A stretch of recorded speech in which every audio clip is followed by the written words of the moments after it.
जय शिवराय. भावांनो, हा देश कोणाचा? हा देश प्रभू श्री रामचंद्रांचा, हा देश भगवान श्री कृष्णांचा, हा देश भगवान गौतम बुद्धांचा, हा देश वर्धमान महावीरांचा, महाराणा प्रतापांचा, पृथ्वीराज चव्हाणांचा, हा देश माझ्या ज्ञानोबाचा, तुकोबाचा, धारकऱ्यांचा, वारकऱ्यांचा, कष्टकऱ्यांचा आणि शेतकऱ्यांचा.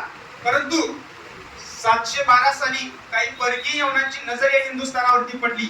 भारत देशाची संस्कृती, भारत देशाचा हा आचार विचार, इथलं वैभव पाहून काही परकीय यवनांची नजर या हिंदुस्थानावरती पडली आणि त्यांना कुठेतरी वाटू लागलं की आपण या हिंदुस्थानावरती आक्रमण करून तिथली संस्कृती लुटावी, तिथला देश आपण लुटावा. आणि पहिल्यांदा 11व्या शतकामध्ये पहिली यवनांची सत्ता उत्तर हिंदुस्थानामध्ये निर्माण झाली. आणि 200 शतकानंतर पहिलं यवनांचं राज्य हिंदुस्थानामध्ये निर्माण झालं, ते म्हणजे खिलजी सल्तनत. जलालुद्दीन खिलजीचा खून करून त्याचा पुतण्या अलाउद्दीन खिलजी हा खिलजी वंशाचा सुलतान झाला. आणि त्या अलाउद्दीन खिलजीची नजर दक्षिण हिंदुस्थानावरती पडली आणि त्याला कुठेतरी वाटू लागलं की आपण दक्षिण हिंदुस्थानावरती आक्रमण करावं, तो दक्षिण हिंदुस्थानाचा प्रांत म्हणजे दख्खनचा प्रांत आपल्या साम्राज्याशी आणून जोडावा. आणि त्याने 10,000ची फौज मलिक कफूर नावाच्या त्याच्या सेनापतीपाशी देऊन त्याने दक्षिण हिंदुस्थानावरती चालून पाठवली. बुंदेलखंड, माळवा ओलांडून ती फौज धडकली महाराष्ट्रावरती. त्यावेळेस महाराष्ट्रामध्ये कोणाचं राज्य होतं? महाराष्ट्रामध्ये राज्य होतं देवगिरीच्या यादवांचं. कोणाचं राज्य होतं? देवगिरीच्या यादवांचं. याच देवगिरीच्या यादवांच्या काळामध्ये माझ्या ज्ञानोबारायांनी स्वतःसाठी काही दान न मागता भगवंताकडे इथल्या लोकांसाठी दान मागितलेलं आहे. काय म्हणतात ज्ञानोबाराय? आता विश्वात नके देवे येणे वाकीट ने तोषावे, तो शोनी मज द्यावे पसाये दान हे, जे खळांची व्यंकटी सांडो तया सत्कर्मी रती वाढो, भूता परस्परे जडो मैत्री जीवांचे, दुरितांचे तिमिर जावो विश्व स्वधर्म सूर्य पाहो, जो जे वांछिले तो ते राहू प्राणी जात. पण हा माझ्या ज्ञानोबारायांचा माणूस धर्म, हा हे वारकरी संप्रदायाचं तत्वज्ञान, त्या धर्मांधतेची डोळ्याला पट्टी बांधलेली यवनांना कुठे करणार होतं? बघता बघता त्या यवनांनी देवगिरीवरती हल्ला चढवला आणि त्या ठिकाणी रामराय यादव आणि त्याचा पुतण्या सेनापती सिंघनदेव यादव याचा त्या ठिकाणी पराभव झाला. आणि बघता बघता देवगिरीच्या गडावरती यवनांचा हिरवा ध्वज फडकला. अवघा महाराष्ट्र त्या यवनांच्या ताब्यामध्ये गेला. बघता बघता 4 शतकं ओलांडली आणि या हिंदुस्थानामध्ये, उत्तरी हिंदुस्थानामध्ये मुघल सत्तेचा पाया भक्कम झाला. उत्तरेला मुघल, दक्षिणेला निजामशाह, आदिलशाह, कुतुबशाह, बरीदशाह, इकडे कोकण किनारपट्टीवरती इंग्रज, डच, फ्रेंच, पोर्तुगीज. अवघ्या यवनांच्या तावडीमध्ये उभा हिंदुस्थान सापडला. कोण वाचवणाऱ्या हिंदुस्थानाला? कोण मिळून देणार स्वातंत्र्य? उत्तरेतला हिमालय ढसाढसा रडत होता आणि आमचा हा सह्याद्री इथल्या मावळ्यांना हाक मारत होता, ए सह्याद्रीच्या भावांनो, ए मराठ्यांनो, अरे काय करताय?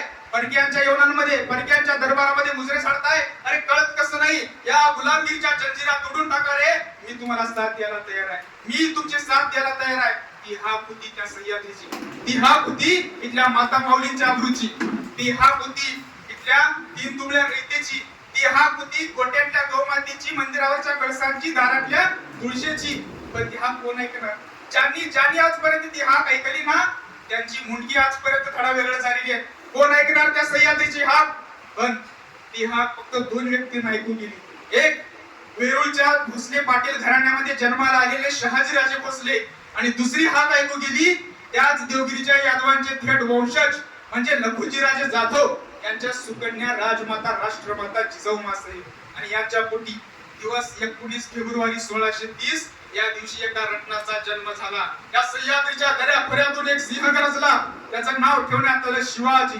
शिवाजी शहाजीराजे भोसले यांचा जन्म शिवनेरी किल्ल्यावरती त्या काळामध्ये झाला. आणि आज त्या सह्याद्रीला कुठेतरी वाटू लागलं की हा माझा पुत्र मला स्वातंत्र्य मिळवून देईल, हा मला स्वराज्य उभं करून देईल. बघता बघता शिवाजीराजे लहानाचे मोठे होत होते. बघता बघता 10 वर्षाचे झाले आणि या काळामध्ये शहाजी महाराजांनी शिवाजी राजांना कर्नाटकचा प्रांत दाखवण्यासाठी त्यांना कर्नाटक प्रांतामध्ये घेऊन गेले. बघता बघता शिवाजीराजे आपल्या वडिलांसोबत कर्नाटक प्रांतामध्ये गेले आणि त्या ठिकाणी शिवाजी राजांनी कर्नाटकचा प्रांत पाहावयास सुरू केला. बघता काय, प्राचीन भव्य दिव्य संस्कृती नष्ट झालेली आहे. प्राचीन भव्य दिव्य मंदिरे उद्ध्वस्त झालेली आहेत. अरे धर्म म्हणून नाही तर निदान कला म्हणून त्या देवळांकडे त्या यवनांनी पाहिलं होतं. पण कोण सांगणार त्या यवनांना?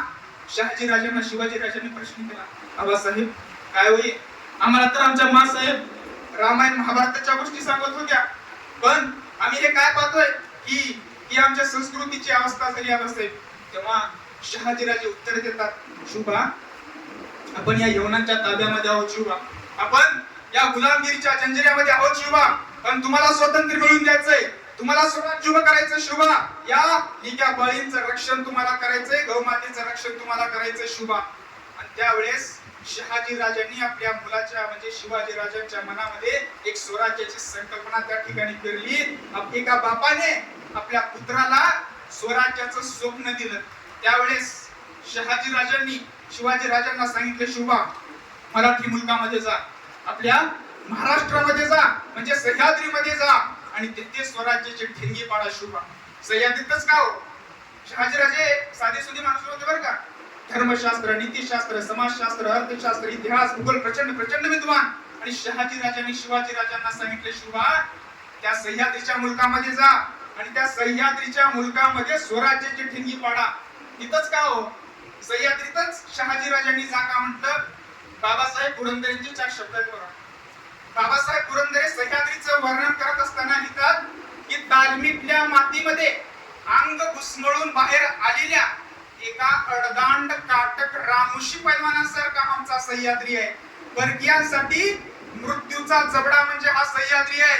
आणि आजपर्यंत जे कोणी या सह्याद्रीवरती चालून आलेत ना, ते याच महाराष्ट्राच्या मातीमध्ये गाडले गेले. तो औरंगजेब असेल किंवा तो अफजल असेल, म्हणून शहाजी राजांनी निवडला तो सह्याद्री प्रांत. आणि त्यावेळेस शहाजी राजांनी शिवाजी राजांना एक स्वप्न दिलं, एक राजमुद्रा भेट दिली. त्या राजमुद्रेवरती काय कोरलेलं होतं, प्रतिपच्च चंद्रलेखे वर्धिष्णु विश्ववंदिता शाह सुनो शिवशेषा मुद्रा भद्राय राजते.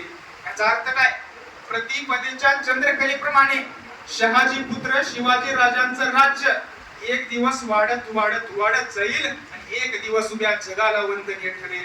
भविष्यामध्ये झालंही तसंच. अहत पेशावर ते तहत तंजावर अवघा मुलुका फुला झाला.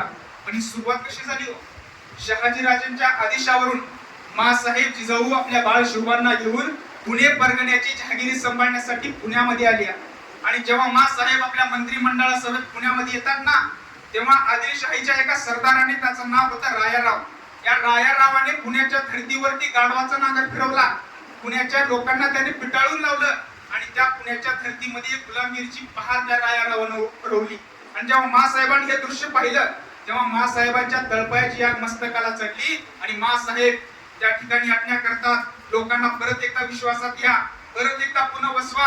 ज्या धर्तीमध्ये रायारावानं गाढवाचा नांगर फिरवला होता ना, त्याच धर्तीवरती शिवाजी राजांच्या हातानं मासाहेब जिजाऊंनी सोन्याचा नांगर फिरवला.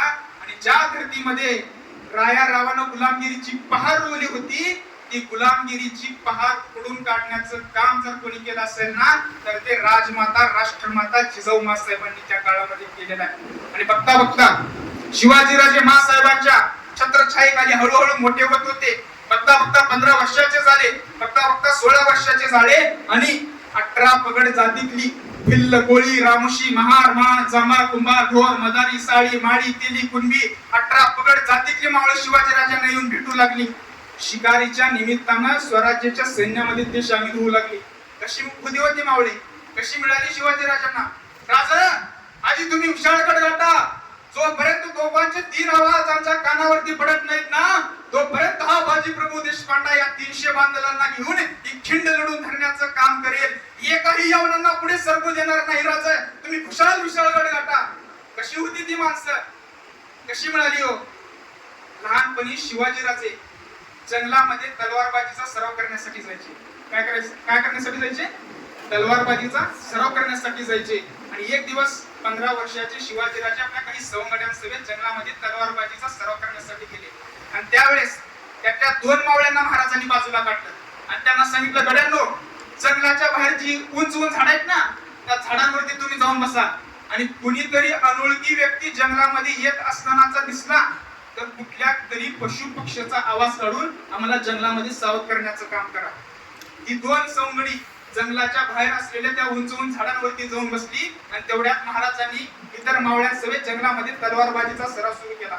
आणि तेवढ्यात एक अडदांड शरीराचं पोरग गुडघ्यापर्यंत धोतर चढवलेला आहे, खांद्यावरती घोंगडी टाकलेली आहे, कपाळाला भंडारा आहे, डोक्याला मुंडासा आहे, हातामध्ये कुऱ्हाड घेऊन एक रांगड्या शरीराचं पोरग सावळ्या रंगाचं जंगलाच्या दिशेने येत असताना त्या झाडावर बसलेल्या त्या दोन सवंगड्यांनी पाहिलं आणि कोणीतरी अनोळखी व्यक्ती जंगलामध्ये येतोय हे पाहून महाराजांना मध्ये सावध करण्यासाठी त्या झाडावर बसलेल्या महाराजांच्या सवंगड्यांनी हुबेहूब मोराचा आवाज काढला. कशाचा आवाज काढला? मोराचा आवाज काढला आणि मध्ये महाराजांना सावध करण्यात आलं की राजे कोणीतरी अनोळखी व्यक्ती जंगलामध्ये येतोय. आणि हा सावधानतेचा इशारा ऐकताच महाराजांनी इतर मावळ्यांनी आपापले शस्त्र एका झुडपाखाली लपवले आणि त्या ठिकाणी महाराजांनी विटी दांडूचा खेळ सुरू केला. आणि तेवढ्यात ते रांगड पोरग जंगलामध्ये आलं आणि त्याने महाराजांना पाहताच महाराजांना तो मुलगा मुजरा करू लागतो आणि महाराजांना तो धरून काय म्हणतोय, राज आम्हास मी घेता का या खेळामध्ये? महाराज म्हणतात, तुला विटी दांडूच्या खेळामध्ये येतं का विटी दांडू खेळतात? तसं ते रांगड पोरग बोलायला लागतं, हो राज विटी दांडूच्या खेळामध्ये म्हणत नाही जी, तलवारबाजीच्या खेळामध्ये म्हणतोय. तसे महाराजांना काही क्षणापुरतं नवल वाटलं, अरे या तरुणाला कसं माहित आम्ही काही वेळापूर्वी या ठिकाणी विटी दांडूचा खेळ खेळत होतो. तसे महाराज कुतूहलाने परत एकदा त्या तरुणाला विचारतात, का रे किती का तुला तलवारबाजी? तसं ते रांगड पोरग बोलायला लागतं, अहो विजेच्या चपाळीने तलवार चालवतो राज, वाऱ्याच्या वेगाने घोडा पळवतो, दांडपट्टा फिरवतो, भाला तर असा फेकतो ना एका घावामध्ये रानडुकराला आडवं करतो राज. आणि तेवढ्यात महाराजांनी त्या तरुणाचा पराक्रम पाहिला. परत एकदा महाराजांना कुतूहल वाटलं, परत महाराजांनी त्याला प्रश्न केला, आणि काय काय तरी तुला सांग ना मला. तसं ते रांगड पोरग बोलायला लागलं, माझं सोंग घ्यायला जमतं, सोंग गोसाव्याचं भगीराचं फकीराचं ज्याचं म्हणत त्याचं सोंग घेतो राज. अहो एवढंच नाही, वेषांतर तर असं करतो ना तुम्ही देखील ओळखणार नाही. महाराजांनी त्या तरुणामध्ये कौशल्य दिसलं, एक वेगळं चरित्र दिसलं आणि महाराजांना कुठेतरी वाटू लागलं या तरुणाचं कौशल्य स्वराज्याच्या कामी आलं पाहिजे. आणि महाराजांनी त्या तरुणाला आज्ञा केली, ठीक आहे गड्या, तू उद्या आमच्या वाड्यावरती लाल महालावरती ये, आम्ही तुला उद्या ठरवून देऊ तुला काय कामगिरी द्यायची आहे. आणि महाराजांची आज्ञा होताच ते रांगड पोरग माघारी फिरलं, 2-3 पावले पुढे गेलेलं होतं. परत एकदा त्याने महाराजांकडे वळून पाहिलं आणि ते रांगड पोरग महाराजांना म्हणतंय, राज जंगलाच्या बाहेर टेहळणी करण्यासाठी ते तुम्ही 2 सवंगडी बसवलीत ना, तुम्हाला सावध करण्यासाठी त्यांनी मोराचा आवाज काढला, पण त्यांना सांगा की ह्या दिवसात मोरवर कोणीतरी अनोळखी व्यक्ती यायचा, इथे त्याच्या हाती गोसाळराचं. महाराजांना प्रचंड कुतूहल वाटलं, अरे या तरुणाला कसं माहित की त्या दिवसामध्ये मोर ओळख नाही? अरे काय त्याची निरीक्षणशैली, काय त्याचं कौशल्य, काय त्याची बुद्धिमत्ता. महाराजांनी परत एकदा त्याला प्रश्न केला, का रे तुझं नाव काय, तुझं गाव काय, कुठून आलास तू? तसं ते रांगड पोरग बोलायला लागतं, राज जवळचाच आहे जी भोर परगण्यातला रामवंशाचा बहिर्जी नाईक म्हणतात मला. तो तरुण दुसरा तिसरा कोणी नसून त्या तरुणाचं कौशल्य पाहून, त्या तरुणाचं चरित्र पाहून छत्रपती शिवाजी महाराजांनी त्याच बहिर्जी नायकांना आपल्या गुप्तहेर खात्याचा प्रमुख म्हणून निवडला. आणि हाच बहिर्जी नाईक भविष्यामध्ये ज्या प्रकारे कैलासाच्या शिवशंकराला तिसरा डोळा असतो ना, त्याच प्रकारे या सह्याद्रीच्या शिवशंकराचा म्हणजे छत्रपती शिवाजी महाराजांचा तिसरा डोळा जर कोणी इतिहासामध्ये म्हणून ओळखलं गेलं असेल ना, तर आम्हाला एकच नाव घ्यावं लागेल, ते म्हणजे गुप्तहेर प्रमुख बहिर्जी नाईक. जेव्हा संगमेश्वरला छत्रपती संभाजी महाराजांना कैद झाली ना, असं म्हणतात जर त्यावेळेस बहिर्जी नाईक जिवंत असले असते तर माझा सरजा संभाजी राजा त्या कोल्हापुत्राच्या हाती कधी लागलाच नसता. इतकं चरित्र आणि इतका पराक्रमी ते बहिर्जी नाईक होते. भावनो, तुम्हाला एक सर्वांना प्रश्न आहे, शिवाजी महाराजांनी बहिर्जी नायकांची जात पहिली का जात? महाराजांनी कुळ पाहिलं का, त्यांचं वंश पाहिलं का, गोत्र पाहिलं का? नाही हो. महाराजांनी बहिर्जी नायकांचा पहिला तो पराक्रम, महाराजांनी बहिर्जी नायकांचं पाहिलं ते कौशल्य आणि त्या बहिर्जी नायकांना छत्रपती शिवाजी महाराजांनी आपल्या गुप्तहेर खात्याचा प्रमुख म्हणून निवडला. आणि याच पद्धतीने 18 पगड जातीतल्या भिल्ल, कोळी, रामोशी, महार, मान, चांभार, कुंभार, ढोर, मदारी, साळी, माळी, तिली, कुंभीर 18 पगड जातीतल्या मावळ्यांना महाराजांनी एकत्रित केलं आणि 27 एप्रिल 1645 या दिवशी रायरेश्वराच्या मंदिरामध्ये महाराजांनी हिंदवी स्वराज्य निर्माण करण्याची शपथ घेतली. काय म्हणतात शिवाजीराजे, हे सह्याद्रीच्या मावांनो, हे मर्द मावळ्यांनो, आता हाच भगवा झेंडा आपला गुरु आणि याच्या खाली थांबून देशाकरिता माय माऊलीकरिता जो लढेल ना तोच खरा मराठा, म्हणजे महाराष्ट्राचा पुत्र. तो कुठल्याही जातीतला असू द्या, कुठल्याही पंथातला असू द्या. कोण होते तानाजी मालुसरे? काय होते तानाजी मालुसरे? तानाजी मालुसरे कोळी समाजाचे कोळ्याचा तानाजी मालुसरे, मराठ्याचा हंबीरराव मोहिते, ब्राह्मणाचा बाजी प्रभू देशपांडे, द्वारकाचा शिवाकाशी जीवा महाले, पेरड रामोशाचा बहिजी नाही, द्वारकाचा शिवाकाशी जीवा महाले, महाराजा रायप्पा महार, बाळाप्पा महार, खंडोजी महार, मातंगाचा यल्लाजी मान, 18 पगड जातीतल्या मावळ्यांना महाराजांनी एकत्रित केलं आणि त्या भगव्या खाली त्या मावळ्यांना एकत्रित महाराजांनी करून त्यांची कामं काही काळासाठी बाजूला ठेवून त्यांच्या हातामध्ये स्वराज्यासाठी लढण्याकरिता महाराजांनी त्यांच्या हातामध्ये तलवार दिली आणि त्यांना स्वराज्यासाठी लढण्याकरिता प्रेरित महाराजांनी केलं. पहिल्यांदा सामान्य लोकांना महाराजांनी एकत्रित करण्याचं काम केलेलं आहे. त्याचबरोबर काही अपवाद वगळता बडे बडे सरदार, बडे बडे पाटील, बडे बडे देशमुख, बडे बडे देशपांडे मंडळी सुद्धा महाराजांच्या मागे आता ठामपणे उभे राहिलेली होती.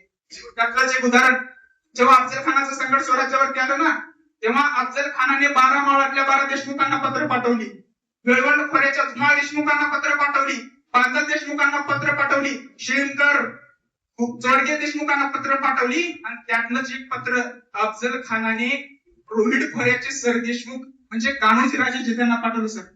आणि त्या पत्रामध्ये अफजल खान काय लिहितोय, अफजल खान म्हणतोय, कान्होजी राजे जदे तुम्ही शिवाजी राजाचं नाव सोडून द्या, तुम्ही काय लावून ठेवले स्वराज्य स्वराज्य, अरे कुठलं स्वराज्य, तुम्ही आमच्याशी येऊन हात मिळवणी करा.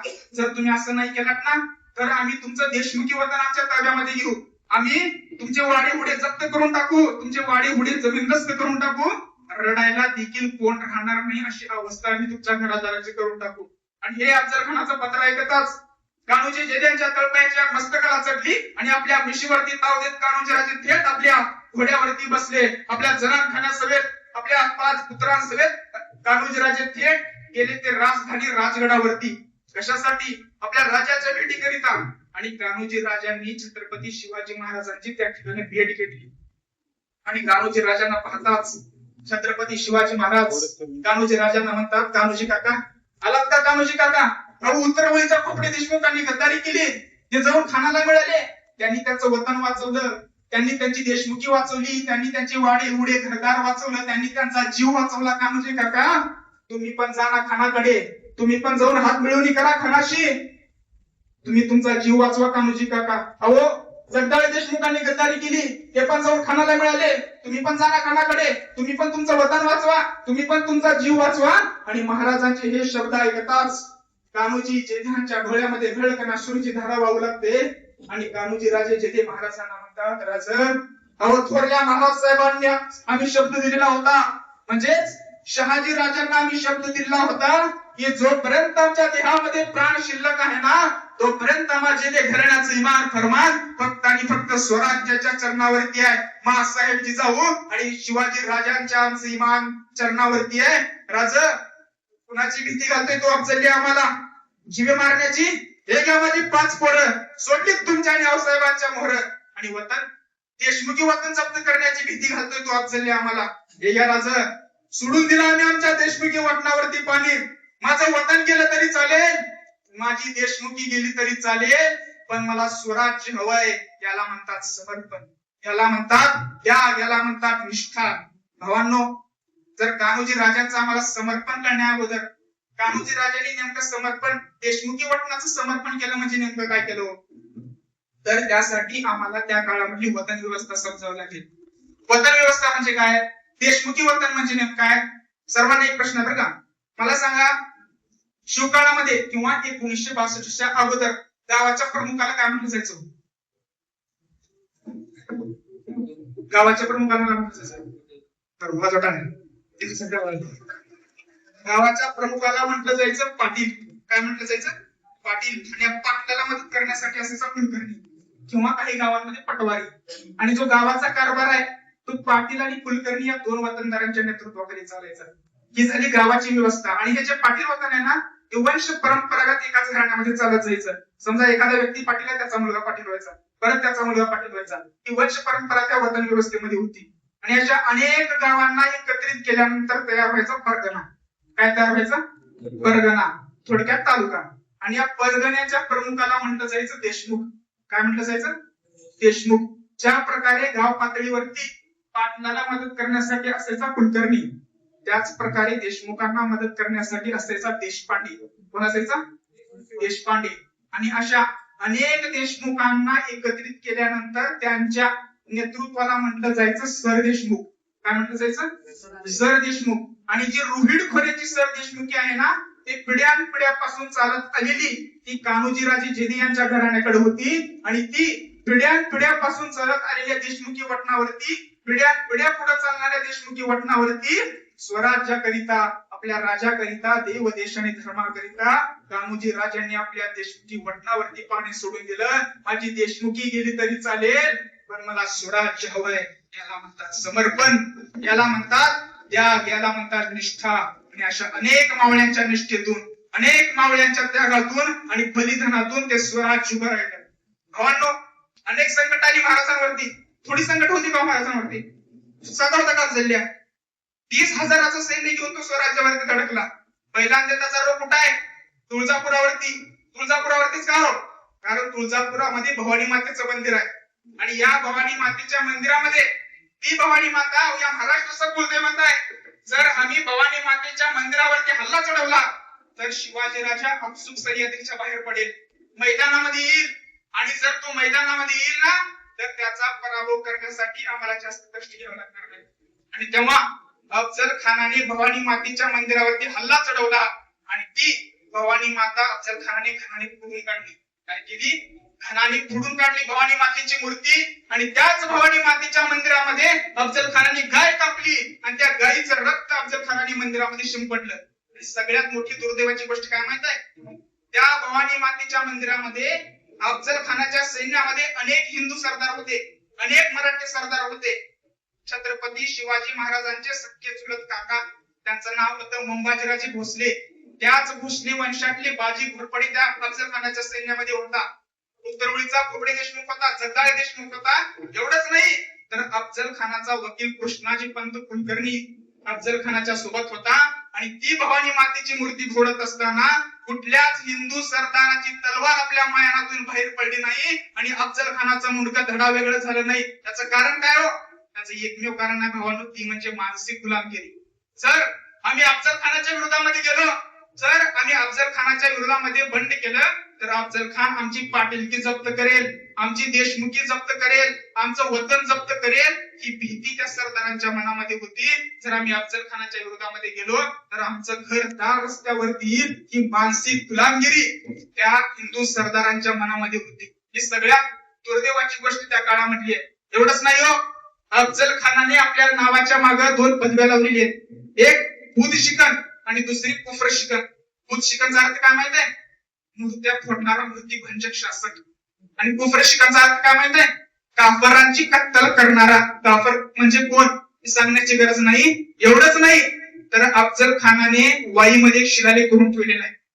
कर अर्ज कुनद सिफर अल्लाह फजल व फजल अफजल अजहर मुलकी बजाय तहजीब आवाज आयत अफजल अफजल. याचा अर्थ काय माहित आहे?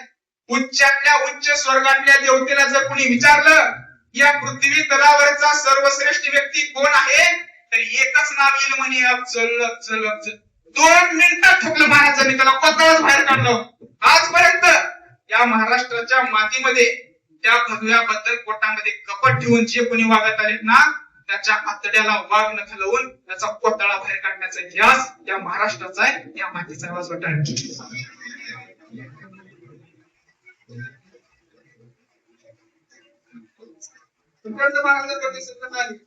अफजल खान आला, शाहिस्ते खान आला. शाहिस्ते खानाची 3 बोटं महाराजांनी उडवली. शाहिस्ते खानाची फजिती झाली. हिंदू सरदार, मुघल सरदार मिर्झा राजा जयसिंग स्वराज्यावरती चालून आला. 23 किल्ले महाराजांना मुघलांना द्यावे लागले. किती मोठं नुकसान आहे. फक्त 12 किल्ले महाराजांकडे राहिले. आणि जेव्हा महाराज स्वराज्य उभं करत होते ना, त्यावेळेस महाराजांकडे 352 किल्ल्यांचं साम्राज्य होतं. हे महाराजांचा पराक्रम त्या काळामध्ये महाराजांनी गाजवला. काय केलं महाराजांनी? ते किल्ले जिंकण्या अगोदर महाराजांनी इथल्या माणसांची मन जिंकली. इथल्या माणसांचं हृदय महाराजांनी जिंकलं. बघा ना, समुद्रामध्ये एक अजिंक्य किल्ला आहे. त्या किल्ल्याचं नाव कोणाला माहिती आहे का? जंजिरा. आणि त्या किल्ल्यावरती राज्य होतं आफ्रिका देशावरून आलेले यवन म्हणजे सिद्धी. ते सिद्धी काय करायचे? कोकण किनारपट्टीवरल्या स्त्रियांचं ते अपहरण करायचे आणि त्यांना जहाजामध्ये बसून त्यांना परदेशामध्ये नेऊन विकलं जायचं. आणि महाराजांच्या कानावरती बातमी पडली. महाराजांनी ठरवलं त्या स्त्रियांचा बंदोबस्त केला पाहिजे. आणि महाराजांनी आपल्या मोरोपंत पिंगळ्यांना आज्ञा केली, मोरोपंत काही केलं तरी त्या सिद्ध्यांच्या सैनिकांना कैद करू नका. मोरोपंतांच्या माणसांनी सिद्ध्यांच्या सैनिकांना कैद केलं आणि महाराजांसमोर आणून उभं करण्यात आलं. आणि महाराजांना मोरोपंत पिंगळ्यांचे सैनिक म्हणतात, महाराज उडवायची काय यवनाची मुंडकी, करायचं काय ना ठार. तेव्हा महाराज त्या मावळ्यांना म्हणतात त्यांना ठार करायचं नाही, फक्त एकच काम करा, वासोटा सातारा जिल्ह्यामध्ये वासोटा नावाचा किल्ला आहे आणि या वासोट्याच्या किल्ल्यावरती यांना कैद करून टाका. यांना इतकं मारा इतके दणके द्या, ते फक्त मेले नाही पाहिजेत. काय ते फक्त मेले नाही पाहिजेत.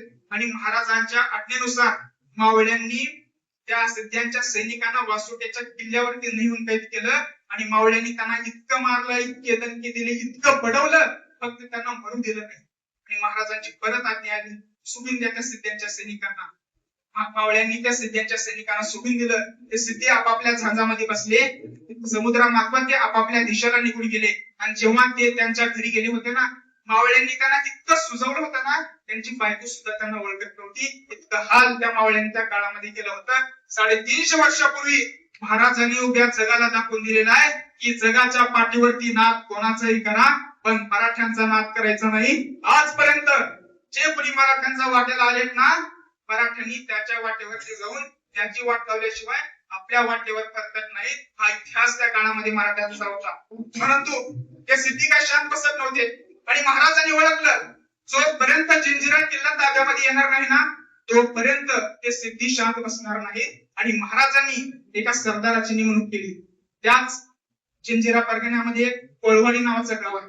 त्या कोळवाडीच्या पाटलाला महाराजांनी निरोप पाठवला. त्या पाटलाचं नाव होतं लायगुळी पाटील. आणि या लायगुळी पाटलाला महाराजांनी सांगितलं, राजा पाटील, काही केलं तरी या अमावस्येच्या रात्री, इतिहासाला नेमकं त्याची तारीख माहिती बरं का, या अमावस्येच्या रात्री त्या जंजिऱ्याच्या तटबंदीवरती शिड्या लावण्याचं काम करा. आपल्या मराठी फौजा मागणे येतील, त्या शिड्यामार्फत ते जंजिऱ्यामध्ये उतरतील आणि जंजिरा किल्ला आपल्या ताब्यामध्ये येऊ शकतो. आणि महाराजांनी त्या लाय पाटलांना आज्ञा करताच लाय पाटील आपल्या काही कोळी सवंगड्या सवेत त्या जंजिऱ्याच्या समुद्रामध्ये उतरले आणि जंजिऱ्याच्या तटबंदीवरती त्यांनी शिड्या लावण्याचं काम केलं. आणि तेथेच रात्रीच्या वेळेस आपल्या मराठी फौजेची वाट पाहत त्या ठिकाणी उभे राहिले. तेवढ्यात रात्रीचे 1-2 वाजले, पण आपल्या काही मराठी फौजेचा पत्ता नाही. 3-4 वाजले, आपली मराठी फौज दूर पर्यंत कुठंच दिसत नाही. आता लाय पाटलांना कळून चुकलं की आपल्या मराठी फौजा इथपर्यंत येऊ शकणार नाहीत, काहीतरी तांत्रिक अडचण आली असेल. तेव्हा लाय पाटलांनी एक न सांगितलेलं काम पूर्ण केलं. त्या जंजिऱ्याच्या तटबंदीला लावलेल्या शिड्या लाय पाटलांनी काढल्या, आपापल्या झांजामध्ये ठेवल्या, परत ती किनाऱ्याकडे आले. दुसरा दिवस उजाडला, जंजिरा किल्ला ताब्यामध्ये येऊ शकला नाही. तेवढ्यात महाराजांना कळालं की जंजिरा किल्ला ताब्यामध्ये आला नाही. आणि महाराजांनी लाय पाटलांना निरोप पाठवला, पाटील रायगडावरती या, आमच्या भेटीसाठी या. आणि लाय पाटलांना कळून चुकलं की जंजिरा किल्ला ताब्यामध्ये येऊ शकला नाही म्हणजे महाराज मला खूप मोठा दंड करतील, खूप मोठी शिक्षा फरमावतील. परंतु महाराजांच्या आज्ञेचं पालन करत लाय पाटलांनी रायगडावरती ते दाखल झाले. त्यांनी महाराजांची भेट घेतली आणि तेवढ्यात महाराज लाय पाटलांना म्हणतात, बोला पाटील, काय बक्षीस पाहिजे तुम्हाला. तेव्हा लाय पाटील म्हणतो, राज अब जंजिरा किल्ला ताब्यामध्ये येऊ शकला नाही, गड ताब्यामध्ये येऊ शकला नाही आणि तुम्ही म्हणताय काय बक्षीस पाहिजे तुम्हाला. तेव्हा शिवाजीराजे लाय पाटलांना म्हणतात, पाटील अहो गड ताब्यामध्ये येऊ शकला नाही म्हणजे काय झालं, तुम्ही तो गड जिंकण्यासाठी तुम्ही प्रखर प्रयत्न केलेला आहे, तुम्हाला त्याचं बक्षीस मिळालं पाहिजे. आणि तेवढ्या छत्रपती शिवाजी महाराजांनी लाय पाटलांना एक पालखीचा मान दिला. कशाचा मान दिला? पालखीचा मान दिला. पालखीचा मान म्हणजे काय? ज्या प्रकारे लोकशाहीमध्ये सध्या एखाद्या प्रशासकीय अधिकाऱ्याला ज्या प्रकारे पालखीचा मान असतो ना, ज्या प्रकारे लाल दिव्याच्या गाडीचा मान असतो ना, त्याच प्रकारे त्या काळामध्ये कर्तृत्ववान सरदारांना पालखीचा मान दिला जायचा. आणि महाराजांनी लाय पाटलांना पालखीचा मान दिला. तेवढ्या लाय पाटलांनी तो पालखीचा मान स्वीकारला, परंतु लाय पाटलांनी ती पालखी नाकारली. कारण लाय पाटील महाराजांना म्हणतात, राज अहो आम्ही कोळी माणसं, समुद्रावरती फिरणारी, समुद्रावर फिरणारी, दर्यावरती फिरणारी आम्ही कोळी माणसं, आम्ही काय करायचं ती पालखी घेऊन. आणि तेवढ्या छत्रपती शिवाजी महाराजांनी लाय पाटलांना एक गलबत भेट दिलं. गलबत म्हणजे समुद्रावरती फिरणारे एक खूप मोठासं जहाज. दादांनो, मी हा प्रसंग तुम्हाला का सांगितला हो, इतिहासाच्या दृष्टिकोनातून आपण या प्रसंगाला पाहिलंच पाहिजे, पण त्याचबरोबर एक आदर्श आम्ही शिवचरित्रातून घेतला पाहिजे. तो असा की एखादा आपल्या जवळचा माणूस काहीतरी चांगलं काम जरी करण्याचा प्रयत्न करत असेल ना, तर त्या माणसाचं आम्हाला कौतुक करता आलं पाहिजे, त्या माणसाची आम्हाला प्रशंसा करता आली पाहिजे. तो माणूस आपल्या सभेत आपल्याला देखील एका यशाच्या शिखरापर्यंत घेऊन गेल्याशिवाय राहणार नाही. हा खऱ्या अर्थानं आदर्श आम्ही शिवचरित्र घेतला पाहिजे. आणि अशा असंख्य मावळ्यांच्या बलिदानातून, अशा असंख्य मावळ्यांच्या त्यागातून, समर्पणातून छत्रपती शिवाजी महाराजांनी 6 जून 1674 या दिवशी दुर्गराज रायगडावरती आपलं हिंदवी स्वराज्याचं स्वातंत्र्य तख्त उभा राहिलं. आणि त्या तख्तावरती 32 मन सोन्याच्या तख्तावरती राजे सिंहासनाधीश्वर झाले. अनेक शेकडो वर्षांच्या त्यागातून, बलिदानातून, 18 पगड जातींच्या रक्ताघामातून ते हिंदवी स्वराज्य त्या ठिकाणी निर्माण झालं. भावांनो, तुम्हाला एक सर्वांना प्रश्न आहे, काय कमी होतं छत्रपती शिवाजी महाराजांना? काहीच कमी नव्हतं. 10 गावांची पिढीजात पाटील होते शिवाजी महाराज. बंगळुरू, पुणे, सुपे अशा 3 परगण्याची जहागिरी छत्रपती शिवाजी महाराजांच्या घराण्याकडे होती. तरी पण का महाराजांनी स्वराज्याचा अट्टहास मांडला? त्याचं एकमेव कारण आहे भावांनो, हे म्हणजे इथल्या रयतेचे होणारे हाल माझ्या राजाला बघवत नव्हते. दिवसा ढोळ्या गौमातेची कत्तल होते, दिवसा ढोळ्या आमची संस्कृती नष्ट केली जाते, हे हाल माझ्या राजाला बघवत नव्हते. परक्या सुलतानांच्या दरबारामध्ये मुजरे झाडण्यापेक्षा या महाराष्ट्र देशामध्ये स्वतःचे एक स्वतंत्र तख्त उभं राहावं, स्वतःचं राज्य निर्माण व्हावं. छोटस का असेना पण स्वतःचं राज्य व्हावं, जे राज्य एक दिवस दिल्लीच्या दरबाराला देखील धडकी पैदा करू शकलं. आणि फक्त गरज होती ती संयमाची, शिस्तप्रिय नियोजनाची आणि सगळ्यात महत्वाचं म्हणजे संघर्षाची. मला सांगा, छत्रपती शिवाजी महाराजांना अफजल खान मारण्यासाठी किती वेळ लागला होता? फक्त 2 मिनिटात महाराजांनी अफजल खानाला ठार केलं. पण त्या अगोदर अफजल खानाला मारण्यासाठी छत्रपती शिवाजी महाराजांनी तब्बल 1.5 वर्षाचं नियोजन केलेलं आहे. आणि आपल्याला पण तेच करायचं बाबा. मला सांगा, जीईचा पेपर देण्यासाठी आपल्याला किती वेळ आहे? जीईचा पेपर देण्यासाठी किती वेळ आहे? टाइम किती आहे? 3 तास. 3 तासांमध्ये जीईचा पेपर देतो. पण आपल्याला ज्या प्रकारे 3 तासामध्ये आपण जीईचा पेपर देतो, त्याच प्रकारे आपल्याला 2 वर्ष या जीईच्या पेपराची आपल्याला तयारी करायचा आहे. तो आदर्श आम्ही छत्रपती शिवाजी महाराजांच्या चरित्रातून घेतला पाहिजे. आणि या असंख्य मावळ्यांच्या बलिदानातून स्वराज्य उभं राहिलं. पुढे छत्रपती संभाजी महाराजांच्या काळामध्ये महाराजांनी स्वराज्याच्या सीमा वाढवल्या. नंतरच्या काळामध्ये महाराणी ताराराणी साहेब, धनाजी जाधव, संताजी घोरपडे यांच्या नेतृत्वाखाली मराठा साम्राज्याच्या सीमा वाढू लागल्या. आणि त्या औरंगजेबाला याच महाराष्ट्राच्या मातीमध्ये गाडण्याचं काम त्या मावळ्यांनी त्या काळामध्ये केलेलं आहे. पुढच्या काळामध्ये छत्रपती शाहू महाराजांच्या काळामध्ये श्रीमंत बाजीराव पेशवे नावाचा रणधुरंदर या मराठा साम्राज्याला लाभला. माळव्याचे सुभेदार श्रीमंत मल्हारराव होळकर, ग्वाल्हेरचे दत्ताजी शिंदे, महादजी शिंदे, राणोजी शिंदे, नागपूरचे रघुजी भोसले यांच्या नेतृत्वाखाली मराठा साम्राज्याच्या सीमा अटके पार जाऊन रोल्या आणि मराठा साम्राज्याचा भगवा अटके पार जाऊन फडकला. फक्त गरज होती ती सुरुवात करण्यासाठी. म्हणून आम्हाला फक्त सुरुवात तरी करता आली पाहिजे, तर स्वतःचं राज्य एक दिवस निर्माण झाल्याशिवाय राहणार नाही. तर भावांनो, बघा ना, छत्रपती शिवाजी महाराजांच्या काळामध्ये महाराजांवरती काव्य रचना झाली. कवी कुशल काय म्हणतोय? सर्वांनी एका हात वर करायचं, हात वर करायचं, सर्वांनी दोन्ही हात वर करायचे आणि सोबत टाळी वाजवायची. हात वर करा. इंद्रजनी जंब, टाळी वाजवायचे. इंद्रजनी जंब पर वाड वसू पर रावणस जंब पर अनुकूल वाडवारी वावर सुरती मान पर सहस्त्र पर नाम तुझे दावा द्रुमदुंड पर सीता मुकुट पर भूषण मी पर उभे